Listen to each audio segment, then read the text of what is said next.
శృంగార జీవితానికి సంబంధించిన టాపిక్ గురించి మీరు ఓపెన్గా మాట్లాడుతున్నారా? నిజం చెప్పండి, మాట్లాడలేదుగా.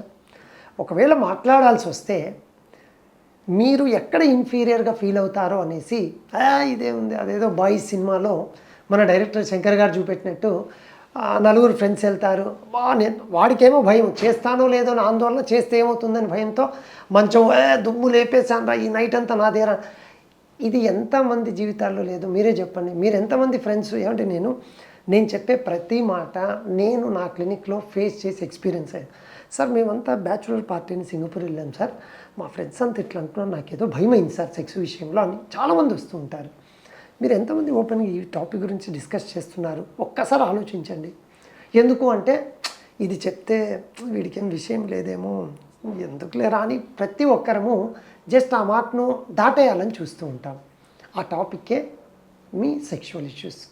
ముఖ్యంగా అబ్బాయిలు హయ్యెస్ట్ సెర్చ్ చేసేది తమ సెక్స్ గురించి గూగుల్లో, యూట్యూబ్లో శీఘ్రస్ఖలనం మొదటిది, అంగస్తంభన రెండోది. మీరు కావాలంటే చూడండి, హయ్యెస్ట్ అని సెర్చ్ చేసి చూడండి, ఇవే వస్తాయి. మీరు ఎందుకు మాట్లాడలేకపోతున్నారు?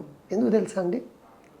ట్రీట్మెంట్ ఉందో లేదోలే, ఒకవేళ ఉన్నా కూడా అవుతుందా? నేను 2-3 సార్లు ట్రై చేశా, కుదరలేదు. పెళ్లి చేసుకుంటే ఇంకేం చేస్తానులే, వద్దులేండి సార్, ఎందుకు సార్ ఇదంతా అని. అసలు ప్రాబ్లం ఫిజికల్గా లేకున్నా ఆందోళన కలుగజేసే ప్రాబ్లం ఏదో ఉందనుకొని మీ ఆందోళన మీ భయానికి దారితీసి ఫైనల్గా మీరు మీ సెక్షువల్ లైఫ్ని మిస్ అవుతూ ఉంటారు.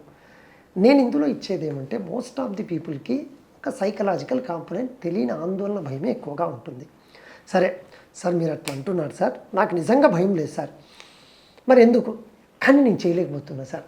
అటువంటి వాళ్లకు నేను మన క్లినిక్లో అసలు ఈ అబ్బాయి అంగస్తంభనకు ప్రాబ్లం ఏంటి, సెక్షువల్ హార్మోన్స్లో ఇంబ్యాలెన్స్ ఉందా, లేదు ఈ అబ్బాయికి అంగం గట్టిపన్నీకి ముఖ్యమైన కారణం అందరికీ కూడా మగవాళ్లకు రక్త ప్రసరణ కదా, ప్రసరణకు సంబంధించిన ఏమైనా ఇష్యూ ఉందా, లేదు ప్రసరణ బాగున్నట్టుంది, ఏమన్నా హార్మోన్స్ బాగున్నా కూడా నర్వ్స్కు సంబంధించిన వీక్నెస్ వల్ల ఇట్లా అవుతుందా అంటే ఒక ఫిజికల్ ప్రాబ్లం ఏమన్నా ఉందేమో చిన్నపాటి టెస్టులు చేస్తాము.